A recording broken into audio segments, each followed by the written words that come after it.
جی ناظرین، آپ کا خیر مقدم ہے۔ نکاح آج ہمارا موضوع ہے اور اس پر علماء حضرات نے بہت شرح و بسط کے ساتھ روشنی ڈالی، اور یقیناً یہ وہ کلمات ہیں، یہ وہ چیزیں ہیں کہ جو آپ کے لیے بہت اہم ہیں۔ ہم سب کے لیے علم حاصل کرنا بہت ضروری ہے، اور ہر چیز کے بارے میں جاننا ہمارے لیے بہت لازم و ضروری ہے۔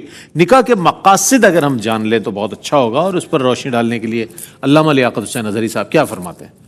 جی بسم اللہ الرحمن الرحیم۔ نبی کریم صلی اللہ تعالیٰ علیہ وسلم نے فرمایا، یا معشر الشباب من استطاع منکم الباءۃ فلیتزوج فإنہ اغض للبصر واحسن للفرج۔ فرمایا کہ اے نوجوانوں کے گروہ، نوجوانوں کو خاص طور پر ایڈریس کرتے ہوئے فرمایا، وہ لوگ جن کا نکاح نہیں ہوا ہے، اے نوجوانوں جو تم میں سے استطاعت رکھتا ہے نکاح کی، وہ تاخیر نہ کرے، وہ فوراً نکاح کرے۔ فرمایا کہ یہ تمہاری نگاہوں کو بھی نیچے کرتا ہے، تمہاری نظر کے بھی حفاظت کا سبب بنتا ہے، اور تمہاری شرمگاہ اور تمہاری عزت و عفت کی بھی حفاظت کا ضامن بنتا ہے۔ تو ایک تو سب سے پہلا مقصد یہی ہے کہ انسان کے اندر پاکیزگی آتی ہے۔ جو اللہ نے انسان کے اندر ایک شہوت کا مادہ رکھا ہے، زُیِّنَ لِلنَّاسِ حُبُّ الشَّهَوَاتِ مِنَ النِّسَاءِ، اس کی تکبیر کے لیے اللہ تبارک و تعالیٰ نے نکاح کا ذریعہ رکھا۔ جی بالکل۔ آیت کریمہ پڑھی کہ وَالَّذِينَ هُمْ لِفُرُوجِهِمْ حَافِظُونَ، تو ان شرمگاہ کی حفاظتوں کے لیے رب تبارک و تعالیٰ نے، شرمگاہ کی حفاظت کے لیے رب تبارک و تعالیٰ نے نکاح کا ذریعہ رکھا ہے۔ تو پہلا مقصد یہ ہے کہ یہ عزت و عفت کی حفاظت کرتا ہے۔ دوسری حدیث پاک اللہ کے نبی صلی اللہ علیہ وسلم نے فرمایا، اذا تزوج العبد استقبل نصف الایمان فلیتق اللہ بنصف الباقی۔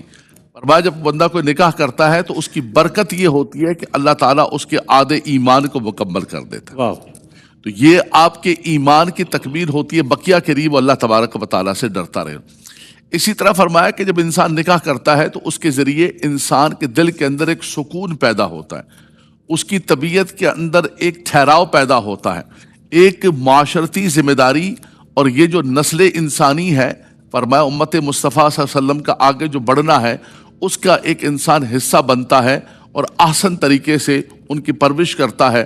ان کے نان و نفقہ کی ذمہ داری جو اللہ نے رکھی ہے، الرجال قوامون علی النساء بما فضل اللہ بعضهم علی بعض وبما انفقوا من اموالهم۔ تو فرمایا اس کے ذریعے وہ پورے خاندان اور قبیلے کے نان و نفقہ کو لے کر چلتا ہے، اور پورا ایک معاشرہ بنتا ہے اور ایک کنبہ بنتا ہے۔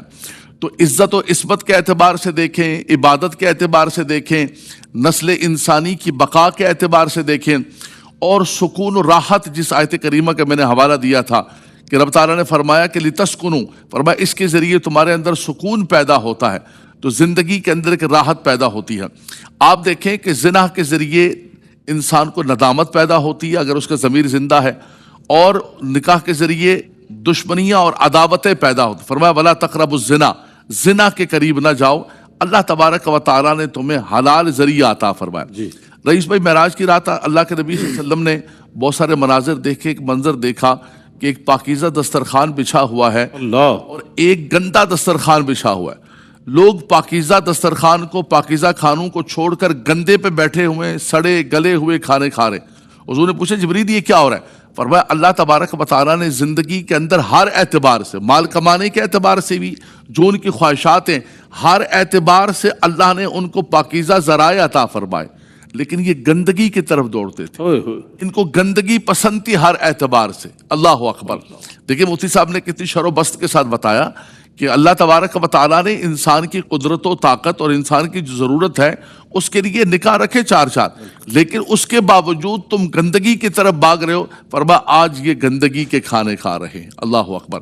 تو فرمایا اس اعتبار سے دیکھیں تو جب انسان نکاح کرتا ہے اس کا ایمان پختہ ہوتا ہے، پاکیزگی پیدا ہوتی ہے، اور اس کے ذریعے انسان جو ہے اللہ تبارک و تعالیٰ کا مقرب بنتا ہے۔ بے شک۔ نبی کریم صلی اللہ علیہ وسلم نے فرمایا کہ نکاح کا جب انسان انتخاب کرتا ہے تو اس انتخاب کے اندر حسب کو دیکھتا ہے، نسب کو دیکھتا ہے، حسن و جمال کو دیکھتا ہے، خاندانی وجاہت کو دیکھتا ہے۔ یہ ساری چیزیں بڑی اچھی ہیں۔ اچھا خاندان بھی اللہ کی نعمت ہے، حسن و جمال بھی اللہ تبارک و تعالیٰ کی نعمت ہے، مالداری کو بھی قرآن نے فضل اللہ سے تعبیر کیا ہے، لیکن اللہ کے نبی صلی اللہ علیہ وسلم نے فرمایا کہ تم دین کو مقدم کرو۔ واہ واہ واہ، تمہارے نزدیک جو ایک پیرورٹی ہونی چاہیے کہ دینی اعتبار سے ہو۔ جب آپ دین کے اعتبار سے کریں گے تو باقی چیزیں ملتی ہیں، تو سبحان اللہ، ذالک فضل اللہ یؤتیہ من یشاء، اللہ تبارک و تعالی عطا فرما دے۔ لیکن ہمارے ہاں آج نکاح کے نام پر کاروبار ہوتا ہے، ویپار ہوتا ہے، دنیا داری ہوتی ہے، جس کی بنیاد ہی یہ ہو کہ بھائی تم کیا دو گے میں کیا دوں گا. سبزی کی ریڑھی پر کھڑے کیا ریڑھی پر کھڑے. آلو بیچ رہے ہیں آپ کہ بھائی کتنے کا ہے کتنے کا نہیں ہے. بھائی یہی ہماری فہرست ہے، آپ بتا دیں آپ کا کیا ہے. تو جن کی بنیادیں یہ ہوں تو وہ خوبصورت سوسائٹی اور معاشرہ نہیں بن سکتا ہے. فرمایا اس کی بنیاد دین پر رکھو، دیکھو تمہارا گھر دار الراحت بن جائے گا، دار السکون بن جائے گا. کیا بات ہے، کیا کہنا ہے، کیا کہنا ہے. یہ بڑی بنیادی بات جو علامہ صاحب نے ارشاد فرمائی، جو آج سب سے زیادہ تنازعات کا سبب بنتی ہے، وہ یہی ہے کہ کاروباری ڈیل ہوتی ہے. ایسا لگتا ہے کوئی ڈیلنگ ہو رہی ہے دو فریقین کے مابین کی یہ ہوگا ایسا نہیں ہوگا، اتنا ہوگا اتنا نہیں ہوگا. اس میں پھر ظاہر ہے بعد میں بھی تنازعات پیدا ہوتے ہیں. اللہ پر توکل ہو تو پھر برکتیں اللہ تعالیٰ عطا فرماتا ہے. اللہ کے حکم کی تعمیل کی صورت میں اگر بندہ آگے بڑھے کہ میں اللہ کا حکم ہے، اس کے رسول کا فرمان ہے، میں یہ کام کر رہا ہوں، تو اللہ برکتیں عطا فرماتا ہے. اچھا، اب ایک جو سوال ہے وہ بہت اہم سوال ہے آج کے اس موضوع کے حوالے سے کہ نکاح جو ہے وہ افضل ہے یا عبادت و ریاضت، تعلیم و تعلم، دعوت و تبلیغ؟ ان کا یہ میں چاہوں گا اس پر کچھ ارشاد فرمائیے گا. بسم اللہ الرحمن الرحیم. نکاح کی جو مختلف صورتیں قبلہ مفتی صاحب نے ابھی بیان بھی کی، اس میں جو وہ صورتیں ہیں کہ جن میں نکاح کرنا انسان پر فرض ہو جاتا ہے، واجب ہو جاتا ہے، کہ جس میں انسان کو یہ اندیشہ لاحق ہوتا ہے کہ وہ گناہ میں پڑ جائے گا، تو وہاں تو یہ سوال ہی پیدا نہیں ہوتا کہ یہ افضل ہے یا نہیں ہے، یا اس سے کوئی اور چیز افضل ہے، کیونکہ وہاں تو وہ فرض کے درجے میں ہے، واجب کے درجے میں. ایک وہ شخص ہے کہ جو معتدل المزاج ہے اور اس کو کوئی گناہ کا کوئی ایسا غلبے کا کوئی امکان بھی نہیں ہے، تو پھر ایسے شخص کے بارے میں سوال یہ ہوتا ہے کہ کیا وہ نکاح کو ترک کر کے اپنے جو نفلی عبادات ہیں اور ان میں کثرت کر بڑھاتا چلا جائے، روزے پہ روزے رکھتے چلا جائے اور عبادات میں مصروف ہو جائے، یا تعلیم کے معاملات میں مصروف ہو جائے اور نکاح کو ترک ہی کر دے، تو یہ زیادہ افضل ہے؟ یا نکاح کر لے اور پھر جو ہے وہ اپنی مصروفیات میں مشغولیت کے ساتھ، ظاہر ہے پھر عبادت کے معاملات کچھ کم ہوں گے اور دیگر چیزیں کچھ کم ہو جائیں گی، تو کیا یہ زیادہ افضل ہے؟ تو یہ اس مرحلے اور اس موقع کا سوال ہے. اس میں امام اعظم ابو حنیفہ رحمہ اللہ کی رائے یہ ہے کہ نکاح میں مشغول ہونا دیگر عبادات کے مقابلے میں، نفلی عبادات کے مقابلے میں زیادہ افضل ہے.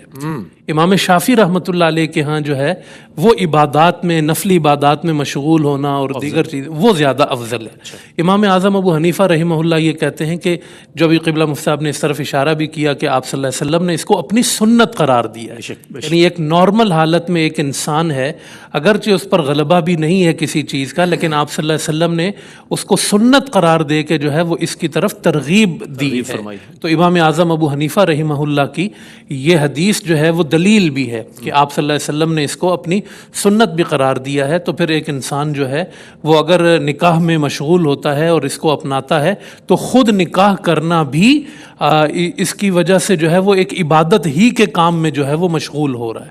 اور ظاہر ہے کہ آپ صلی اللہ علیہ وسلم کا اسے اپنی سنت قرار دینا اور اس کی وجہ سے بہت ساری زندگی کے جو سکون ہیں، بہت سارے جو معاملات ہیں، اس میں انسان کے لیے بہتری آتی ہے، تو یہ زیادہ بہتر ہے. تو اس لیے جو ہے وہ اس کو یوں بھی ہم کہہ سکتے ہیں کہ بہت سارے لوگوں کے احوال پر بھی یہ ان کے مقتضی حال کے مطابق بھی اس میں چیز کو دیکھا جا سکتا ہے. کہ مثال کے طور پہ ایک شخص جو ہے وہ سمجھتا ہے کہ وہ نکاح کر لے گا اور اس کو کوئی ایسا ضرورت بھی نہیں ہے غلبہ حال کی وجہ سے، اور بہت سارے کچھ اس کی صلاحیتوں کی وجہ سے دینی کام ہیں جو وہ امت تک نہیں پہنچا سکے گا یا وہ نہیں کر پائے گا، تو وہ پھر نکاح کو ترک کر کے اپنے معاملات میں مشغول ہو جاتا ہے. تو یہ اس کے لیے پھر جائز ہے، کوئی اس میں کوئی حرج کی بات نہیں ہے. اور ایک شخص جو ہے وہ یہ سمجھتا ہے کہ نکاح کرنا جو ہے وہ اس کے لیے ان چیزوں میں رکاوٹ پیدا نہیں ہوگا، اور وہ نکاح کے ساتھ ساتھ اپنی جو مشغولیت ہے یا جتنی اس کی صلاحیت ہے یا جتنا اس نے کام کرنا ہے وہ اس کے ساتھ ساتھ اس کو کر سکتا ہے، آگے وہ ڈیلیور کر سکتا ہے اپنے خدمات کو، اپنے معاملات کو، تو پھر وہ بہتر یہ ہے کہ وہ نکاح بھی کر لے اس کے ساتھ ساتھ. تو اس میں پھر کوئی چیز جو ہے نا وہ ایسی نہیں. اچھا قبلہ مفتی محمد اکمل مدنی صاحب، اب یہ جو سوال ہے یہ بہت ہی امپورٹنٹ سوال ہے، اور اس وقت سوشل میڈیا پر بعض لوگ جو ہے بڑی دھڑلے کے ساتھ کہتا ہے میں کہہ رہا ہوں آپ سے نکاح کریں اور نکاح کے اوپر نکاح کریں آپ اور دیکھیں کیا ہوتا ہے، کسی سے نہ ڈریں، اس طرح کی باتیں کر کے نوجوانوں کو موٹیویٹ کرتے ہیں. اور پھر وہ بظاہر دیکھنے میں تو اوباش نوجوان ہی لگتے ہیں، لیکن بہرحال یہ ہر ایک کا اپنا اپنا طریقہ ہوتا ہے. لیکن ہمارا طریقہ کار یہ ہے ARYQ TV کا کہ مستند علماء حضرات کی خدمت میں سوالات پیش کیے جاتے ہیں تاکہ قرآن و حدیث کی روشنی میں جوابات ملے. مفتی صاحب یہ فرمائیے گا کہ علماء کی جانب سے عوام کو تعدد ازواج کی جانب یعنی نکاح دوسری یا تیسری شادی کی طرف ترغیب دینا، اس حوالے سے کیا فرمائیے گا؟ جی اگر یہ کنڈیشنل ہے تو پھر تو کوئی حرج نہیں ہے، جیسے آپ نے خود تمہید فرمائی. یہ دیکھیں کہ پبلک کون سی ہے، کس کو آپ ترغیب دے رہے ہیں، کیا وہ صاحب علم صاحب تقویٰ بھی ہیں کہ نہیں، عدل و انصاف کریں گے بھی کہ نہیں کریں گے. یہ ایسے ہی ہے جیسے میں آپ کو ترغیب دے کے جوش پیدا کر کے WWE کے گراؤنڈ میں اتار دوں رنگ کے اندر، اور آپ جوش میں آ جائیں تو گئے آپ تو کام سے. پٹیں گے کہ نہیں پٹیں گے آپ؟ یہی بس صورت حال ہے کہ آدمی بھی تیار نہیں ہے، اور آپ نے اس کو اتنا اس کے اندر جذبہ بھر دیا ہے کہ وہ ہر طرح کے حالات کو فیس کرنے کے لیے بیچارہ کود گیا. اب آپ تک تو رسائی ہوگی نہیں، کیونکہ نہ آپ کا ٹیلی فون عام ہے، نہ وہ آپ کے پاس آ سکتا ہے. 10 گارڈ ہمارے کھڑے ہوتے ہیں، تھپڑ مار کے بھگا دیں گے اگر وہ آ کے شکوہ کرنا بھی چاہے. اب اس کا مطلب ایک بڑی آزمائش میں ڈال کر آپ تو پیچھے ہٹ گئے. اچھا اب ہم کسی کی نیت پر ہم بدگمان نہیں ہو رہے. ہو سکتا ہے بہت ہی مثبت انداز سے ہی انہوں نے اور اچھی نیت سے ہی کیا ہو. جیسے بعض اوقات ترغیب دیتے ہیں بیواؤں سے آپ نکاح کریں، کوئی مطلقہ بچی اس سے نکاح کر لیں، اوور ایج بچی ہے، آپ بھی اوور ایج ہیں تو چلو اس کو سہارا دے دو، والدین کا ایک ٹینشن ختم ہوتا ہے. بہت اچھی سوچ ہے، اس کا انکار نہیں ہے. لیکن یہ بھی تو دیکھیے کہ نبی کریم صلی اللہ علیہ وسلم نے خود قرآن پاک نے، حضرت نے آیات پڑھی ہیں، احادیث ہم نے سنی ہیں کہ اس میں نان نفقے کو بنیادی حیثیت حاصل ہے.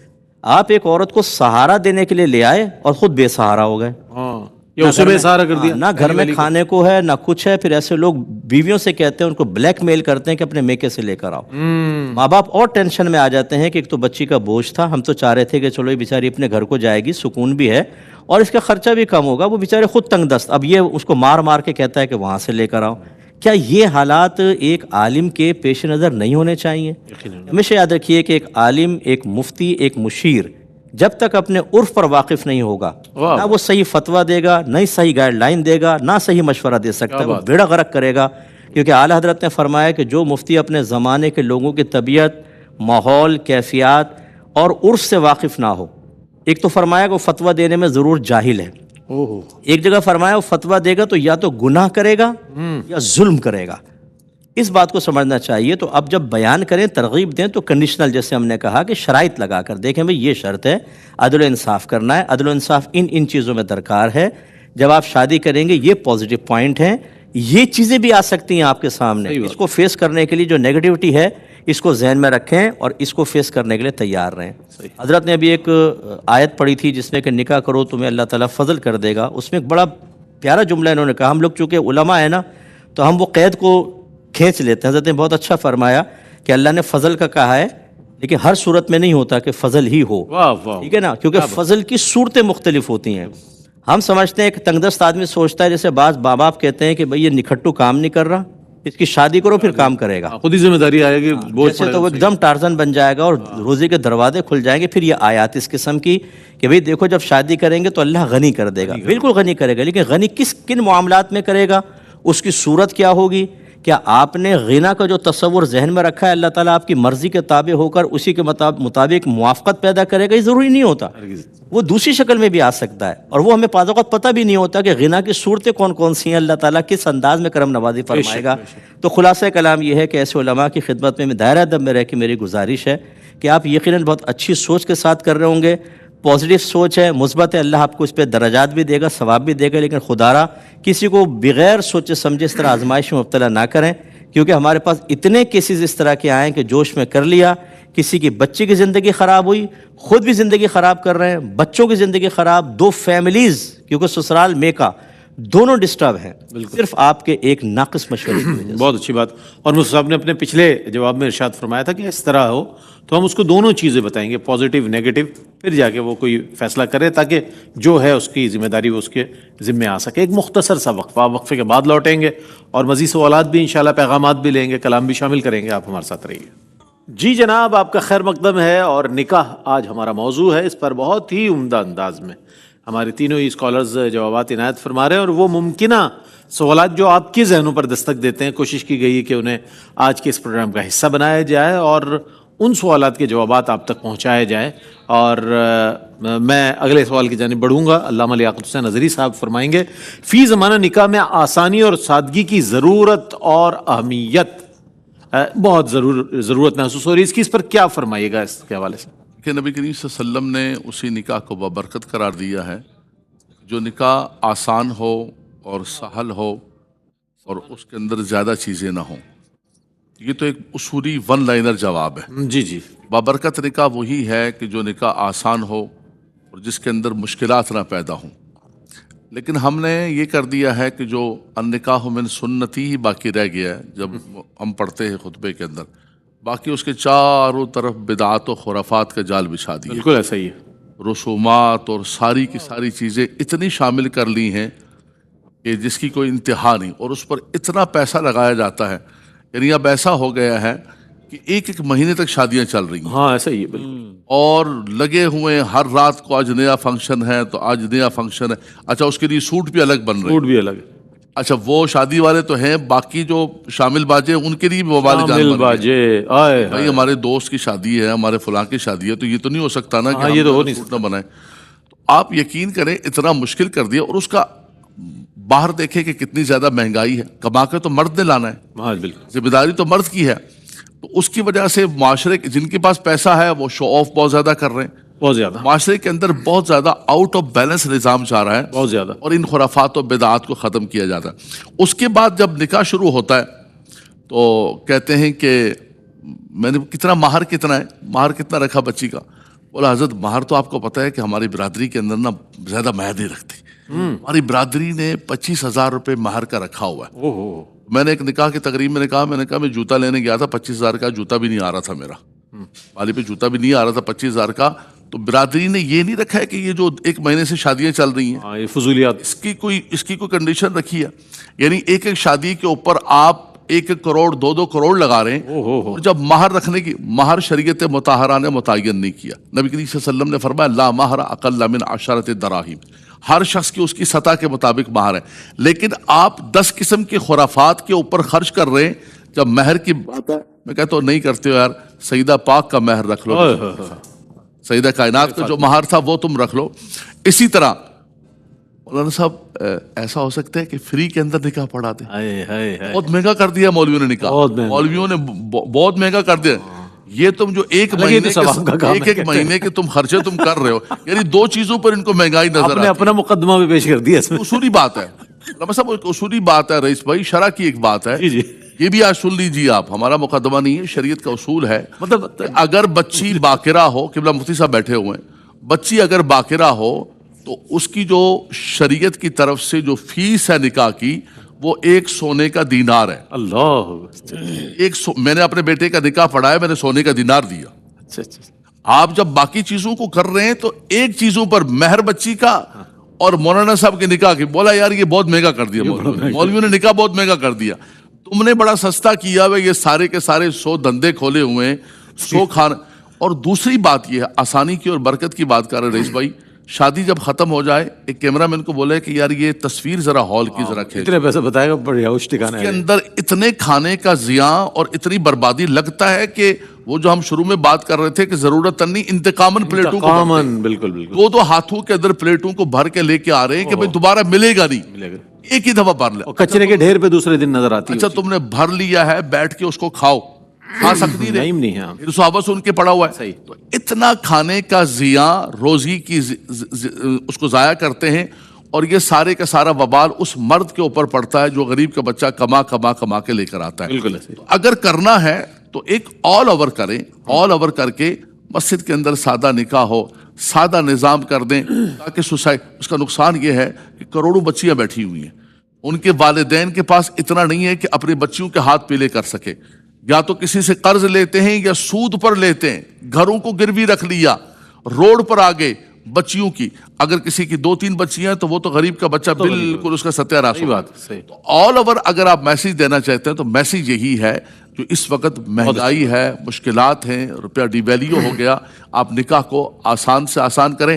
ہاں ایسا ہو تو ہم سب سے پہلے مفتی صاحب بھی ہوں گے, میں بھی ہوں گا, ہم اعلان کرتے ہیں آپ ایسا کریں تو بالکل اپنا پیٹرول لگا کے ہم آپ کا نکاح پڑھانے کے لیے. واہ واہ, کیا کہنا ہے.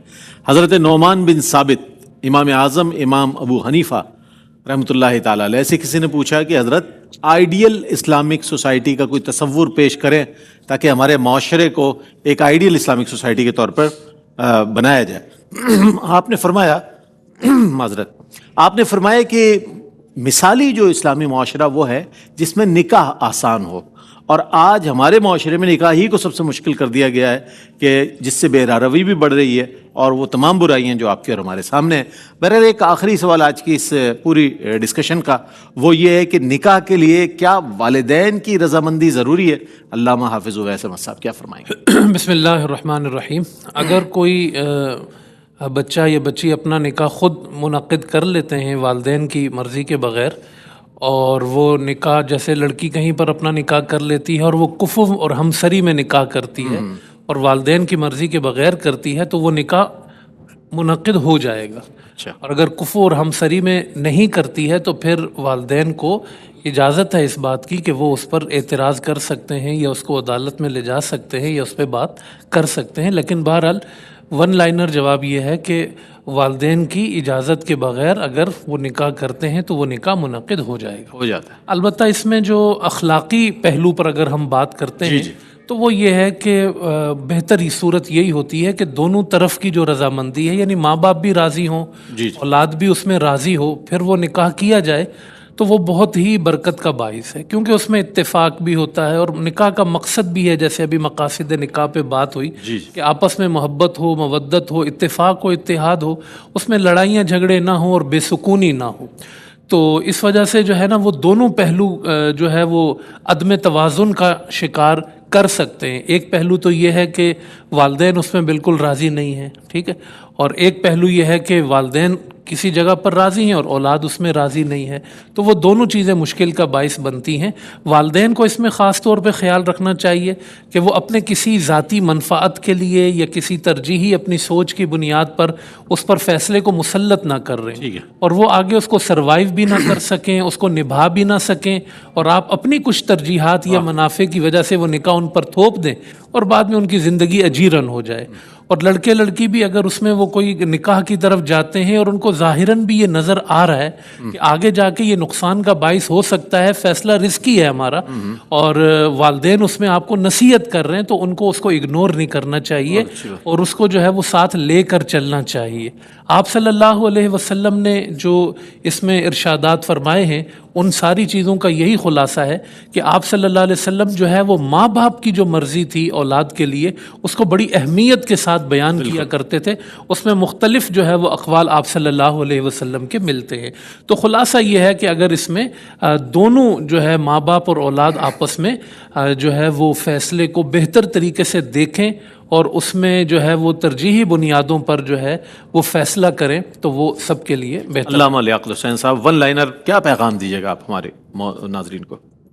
پیغام میں یہی دوں گا کہ جو بچیاں اور بچے جن کے نکاح نہیں ہوئے, جیسے کہ اللہ کے نبی صلی اللہ علیہ وسلم نے فرمایا کہ وہ نکاح کی طرف آئیں, کوشش بھی کریں, جد و جہد بھی کریں, محنت بھی کریں. نان و نفقہ کی جیسے بات کی کہ قرآن کی آیت پڑھی کہ ان کے اوپر واجب ہے, لیکن یہ ہے کہ یہ بھی معاشرے کے اندر خرابیاں پیدا ہوتی جا رہی ہیں کہ بے نکاح لوگ اور بے نکاحی جو خواتین ہیں وہ کروڑوں کی تعداد میں چلی گئی ہے. جی باقاعدہ طور پر یہ بھی سروے ہے, بالکل ایسا ہی ہے. تو اس لیے کوشش یہ کی جائے کہ کسی بھی اعتبار سے اور آسان سے آسان کیا جائے, اور نکاح کی جو بنیادی مقاصد ہیں ان کو کہ بقائے انسانی کے لیے آقا دو جہاں صلی اللہ علیہ وسلم کی امت مبارک کو آگے بڑھانے کے لیے وَبَثَّ مِنْهُمَا رِجَالًا وَنِسَاءً, ان کو بڑھانے کے لیے انسان نکاح کی اس سنت کو جاری و ساری رکھے. سب کیا ارشاد فرمائیے گا چند کلمات؟ ایک تو اس میں تلقین والدین کے لیے ہے کہ جب بچے بالغ ہو جائیں اور سورسز آپ کے پاس ہوں تو پہلی فرصت میں ان کا نکاح کریں. اپنے خاندانی رسوم و رواج کو نبھانے کے لیے بچوں کو آزمائش میں نہ ڈالیں.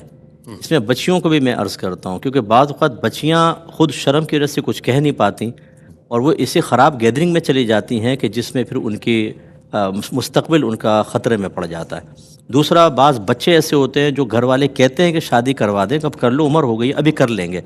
وہ ایسے موقعوں کے وجہ سے یا دوستوں کی صحبت کی وجہ سے تاخیر کر رہے ہوتے ہیں, وہ بھی ٹھیک نہیں ہے.